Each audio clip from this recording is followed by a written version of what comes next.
Hello and welcome to Wolverine Weekly News this morning on Monday, September 12th. I'm your host, Natalie Penni. Last week was a great week to be a Wolverine. However, there were some somber moments to talk about as well. Our first story is about the art of dance as UVU was visited by international dance company Momix.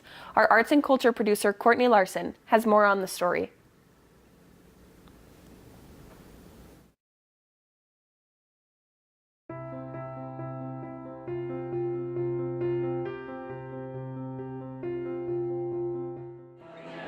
Hi, I'm Jamie Johnson, and I'm an associate professor of dance here at UVU, and I am also a former Momix dancer. Today, we were privileged enough to have Momix come and perform. The internationally renowned company not only performed tonight, but they also gave a master class to our students this morning. And during the master class, the students got to hone their technique and learn some of the rep from the concert. And the rep from the concert I have a special affinity towards because I performed some of those pieces well over hundreds of times.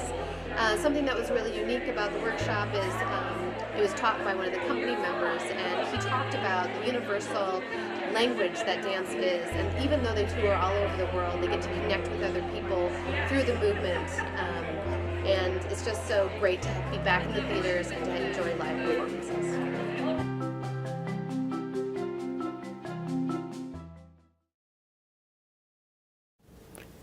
It's always a pleasure to be visited by and learn from such a renowned group like Momix here at Utah Valley University. In other news, UVU women's soccer upset number 13 ranked BYU at Southfield in Provo this past Saturday with a final score of 4-2. This win marks the first time in Utah Valley has beaten Brigham Young University in women's soccer in program history. 4 separate Wolverine players scored on this momentous occasion. They are Hannah Lee, Julie Carter, Heather Stainbrook, and Isabel Stewart. You can watch the replay of the match for free on BYU TV. UVU volleyball also had a great weekend when they traveled to Boston for the Harvard Northeastern Challenge.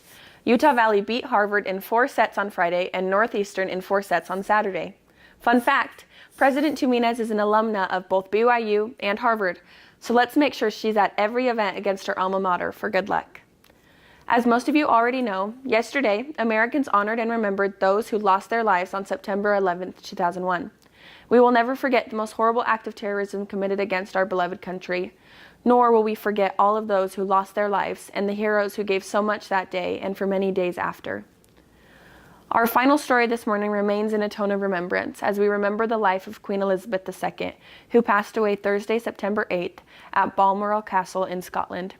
We've put together a tribute for the long, memorable life of the Queen and all that she represented. Take a look.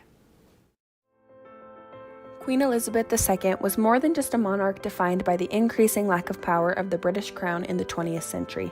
It is so often that the general public dehumanizes famous people because they feel so distant in riches, fame, or power. Elizabeth Alexandra Mary, or Queen Elizabeth II, was the longest reigning monarch in British history. She was defined by her poise, class, and judgment throughout her reign, which began when she was just 25 years old. World War II defined most of her teenage years, as she witnessed German bombing raids at 13. In 1944, she chose to make a difference joining the Auxiliary Territorial Service at 18 years old. She trained as a mechanic and in driving during this time. After her father, King George IV, succumbed to sickness in 1953, it came time for young Elizabeth to take the throne at 25. While it must have been hard to become queen as a young adult, Queen Elizabeth handled it with poise and grace. During her reign, Elizabeth showed care not only for her subjects, but for the people of the world as well. In 1961, she made the first British royal tour of India in 50 years, and 14 years after India gained independence from Great Britain. She also was the first reigning monarch to visit South America in 1968 and the Persian Gulf in 1979. A royal British monarch does not need to visit other countries if they don't desire to. Queen Elizabeth II chose to visit these countries, which shows her care and interest in the people of the world. The modern reign of the Queen was defined by increasing controversy around the royal family in the 1990s and into the 21st century.